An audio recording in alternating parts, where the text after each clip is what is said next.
It started with a smell. Neighbors on Willow Lane, in the quiet town of Hollow Creek, had begun noticing it in early spring. Faint at first, then stronger. A sour, rotting odor that drifted across manicured lawns and white picket fences. The kind of smell that seemed to hang in the air long after you'd gone inside. Most assumed it was a dead raccoon under a porch or trash left too long in the heat. Hollow Creek wasn't the kind of place where people imagined anything darker. But by May, the complaints had reached the police. That's when officers Karen Holt and her partner were dispatched to 318 Willow Lane. The house belonged to Daniel Reeves. On paper, Reeves was a man of routine, an accountant, single. No children, no spouse, no visible social circle. He'd lived on the street for nearly 2 decades, and yet no neighbor could say they truly knew him. He waved when he had to, mowed the lawn every other Saturday, picked up his mail precisely at 5, then disappeared behind his front door. The kind of man you forget is even there, until something forces you to remember him. When Holt and her partner knocked, no one answered. The curtains were drawn tight, the mailbox stuffed with flyers and unopened envelopes. The smell was stronger near the basement windows, thick, oily, and unmistakably wrong. With probable cause established, they forced entry. Inside, the air was stale and heavy. The living room looked untouched, dust gathering on the coffee table, framed pictures of no one on the walls. A faint ticking came from a wall clock that had stopped at 11:47. The kitchen was clean, too clean. Dishes stacked neatly, no sign of life but no sign of panic either. Just stillness. The odor grew unbearable near the basement door. Holt would later describe it as the kind of smell you never forget, not just rot, something heavier, something that sticks in your hair and clothes. Down the creaking wooden stairs, the beam of her flashlight cut across the cinder-block walls. For a moment, nothing seemed unusual. Boxes, tools, a rusted washing machine. Then Holt noticed it. A section of wall that didn't match the rest. Slightly different bricks, mortar that looked newer. The pattern didn't align. Someone had rebuilt that wall, carefully, but not perfectly. She tapped it. Hollow. Backup was called. Within the hour, detectives and forensic techs crowded the small basement, whispering theories under their breath as they chipped away at the uneven bricks. Behind the wall was a narrow corridor, 6 feet long, maybe 7, painted a pale, peeling blue. Wires ran along the ceiling, feeding flickering fluorescent lights that buzzed in a sickly rhythm. The floor was concrete, the air motionless. At the end of that corridor stood a door, metal, locked from the outside. When the latch was cut and the door swung open, the world of Hollow Creek changed forever. The room was small, maybe 10 by 12 feet, claustrophobic. No windows, no ventilation. A mattress lay on the floor, stained and brittle with age. A single chair sat in the corner beside a desk with a rusted lamp, and scattered across the cold, gray concrete, toys. A worn teddy bear missing an eye, wooden blocks with faded paint, a tiny shoe caked with dust. The air was thick with decay, but there was no body. Detectives began their sweep in silence. Cameras clicked, evidence bags filled. Every object felt like a whisper from the past. On the desk, beneath a thin layer of grime, they found a notebook. Black cover, no title. Inside, pages of names, dozens of them, written in small, neat, deliberate script. Some were crossed out, others underlined. Each entry looked like part of a list, a system only its writer understood. The last page ended abruptly. The final name trailed off mid-word, as if the writer had been interrupted. DNA testing later revealed the presence of several children, but none of them matched any entry in national databases. No missing persons reports fit the evidence. It was as if these children had existed only within those walls. The neighbors were stunned. Most couldn't even recall the last time they'd seen Daniel Reeves.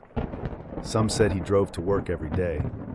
Others claimed they hadn't seen his car move in months. One woman remembered glimpsing a young boy in the backyard years earlier. She assumed he was visiting family, but no one else ever saw him. As investigators dug deeper, Daniel Reeves's carefully constructed life began to crumble. His work record was impeccable. Never late, never absent, no complaints. Bills paid on time, taxes filed early. But a closer look at his financials revealed something deeply unsettling. Over nearly a decade, Reeves had purchased small quantities of building materials, drywall, locks, light fixtures, lumber, cement, always in cash, always from different stores. The amounts were too small to draw attention, but consistent enough to suggest one thing: he'd been building. When cadaver dogs were brought in, they didn't just alert in the basement, they also reacted near a locked garden shed in the backyard. The shed door was bolted. Inside, the air was humid and stale. The dogs zeroed in on a section of the floor. The boards were pried up. Beneath them lay a wooden box. Inside, toys, a small doll, a pair of shoes, and one object that froze everyone in the room: a cassette tape. Written across the label in small, trembling letters, 1998. When played, the tape began with static, then a child's voice, crying softly, pleading to go home. And beneath it, another voice, male, calm, whispering something too faint to understand. The recording ended abruptly. One detective would later describe that moment as like listening to a ghost that didn't know it was gone. The tape was sent for analysis. A partial fingerprint was found, but it didn't belong to Daniel Reeves. That discovery shattered the entire case. The initial theory, that Reeves had been a lone predator hiding in plain sight, no longer made sense. Someone else had been there. Someone else had touched that tape. But when the print was run through national databases, it matched no one. The case spiraled. Sightings of Reeves surfaced across the country. Diners, bus stops, remote truck stops, but none were confirmed. Families of missing children flooded the department with photos and pleas, but not one name from the notebook could be definitively tied to a real child.